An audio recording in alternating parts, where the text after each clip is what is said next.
नमस्कार, आज म बनाउँदैछु स्वादिलो घिरौँला भट्टको तरकारी, तातो ढिँडो र मिक्स अचार।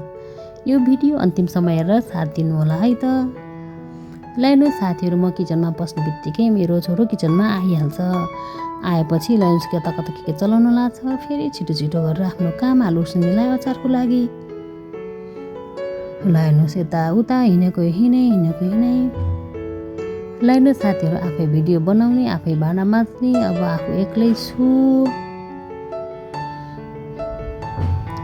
लाइनुस भाँडा पनि माझेर अब भ्याउन लागिसके। भाँडा माझिसकेपछि अब चाहिँ मैले घिरौँला काट्दैछु। यो चाहिँ हाम्रो घरकै घिरौँला हो। यो चाहिँ अर्ग्यानिक घिरौँला हो। यता फेरि अचारको लागि आलु पनि उसिनेर छोडाउँदैछु। छिटो गरेर छोडाइसकेपछि अब घिर्ना पकाउन लागेको छु। घिर्ना पकाउनको लागि सबै सामानहरू तयार गरिसकेँ मैले। तपाईँहरूले पनि यो भिडियो हेरेपछि ट्राई गर्न सक्नुहुनेछ। पहिला सुरु ग्यास खोलिसकेपछि तेल राखेँ। तेल राखिसकेपछि अब चाहिँ फुरन गर्छु। यसमा चाहिँ मैले मेथी फुराउँछु। मेथी फुराएपछि जिरा पनि फुराउँछु। जिरा फुराएपछि यता प्याज रेडी हुँदै थियो। प्याज पनि हालेँ। प्याज हालिसकेपछि मजाले रातो गरेर चलाउँछु। रातो गरेर चलाइसकेपछि अब मैले चाहिँ भट्ट पनि राख्छु। भट्ट पनि मजाले चलाएपछि रातो हुने गरेर चलाएपछि छुट्टै अहिले निकाल्नुपर्छ। पहिला हेरौँ कस्तो हुन्छ। मजाले भुटौँ एकछिन, नभुटे पेट दुख्छ। भट्टले मजाले पाक्नुपर्छ है। कति साथीहरूले त यो ट्राई पनि गरिसक्नु होला पहिल्यै। हेर्नुहोस्, यो भट्ट चाहिँ पाक्यो। भट्ट पाकेपछि मैले यता राखेँ, छुट्टै राख्छु। त्यहाँबाट फेरि त्यो तेलमा चाहिँ तयार पारिएको घिरौँला राख्छु। घिरौँला चाहिँ मजाले पाकिसक्यो। अलिअलि गलिसकेपछि फेरि माथिबाट चाहिँ टमाटर पनि हालिदिने। टमाटर हालिसकेपछि हेर्नुहोस् कस्तो देखिएको छ। यो खाउँ लाग्ने देखिएको छ। वाउ। अब त्यहाँबाट हामीले राखेको भट्ट राखिदिनु। भट्ट चाहिँ अलि मजाले एकछिन भट्ट राखेपछि फेरि गुद्रु पकाउनु पर्छ। एकछिन छोप्नुहोस्। हेर्नुहोस् साथीहरू कस्तो भयो। हेर्दा त एकदमै राम्रो देखिएको छ। ल हेर्नुहोस् तयार भयो। म चाहिँ तयार भएपछि अब यसलाई एउटा भाँडामा राख्छु। अब चाहिँ तयार गर्दैछु म चाहिँ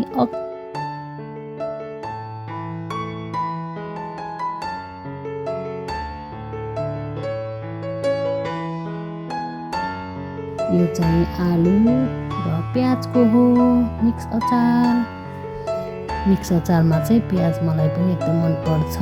अब चाहिँ हेर्नुहोस् सबै रेडी भइसकेपछि त्यहाँ चाहिँ सबै छोपहरू राखिदिनुपर्छ। यो छोप चाहिँ तिल र भाङको हो।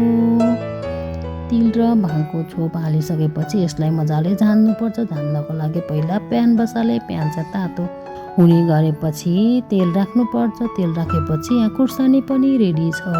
खुर्सानी रेडी भइसकेपछि यहाँ चाहिँ मेथी जिरा हालेर फुराउनु। त्यो फुराएपछि फेरि अर्को 3टा डल्ले खुर्सानी चाहिँ हालिदिनु झ्याम्मै पारेर। त्यो झ्याम्म पारेर रातो भइसकेपछि अब अघि हामीले तयार पारिएको मिक्स अचार काँक्रा प्याज र आलुमा झ्याम्मै राखिदिनुहोस्। मोल्न मन लाग्छ भने हातले मोल्नुहोस्। त्यहाँबाट अमिलो पनि राख्नुहोस्। नभए चाहिँ हातले मोले पनि हुन्छ। चम्चाले भन्दा हातले चाहिँ मजाले मोलेको मिठो हुन्छ।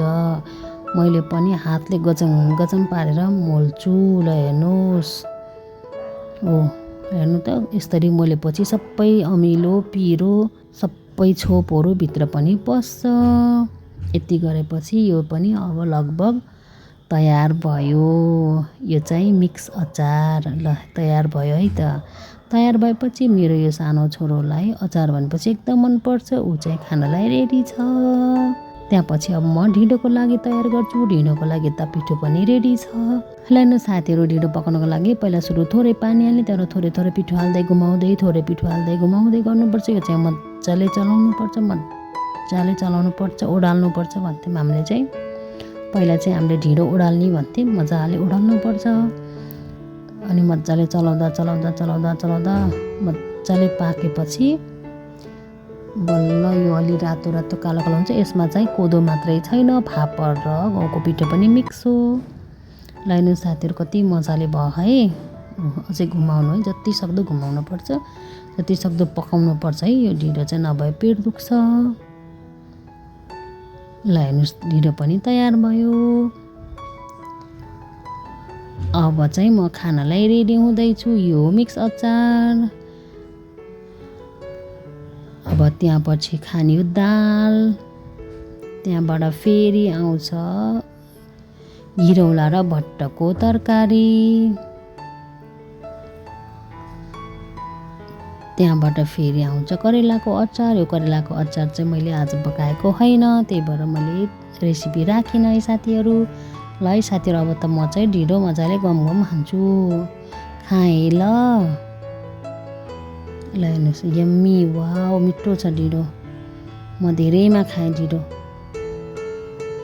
मिठो छ, मिठो, सबै मिठो छ। आज पकाएको सबै नै मिठो छ।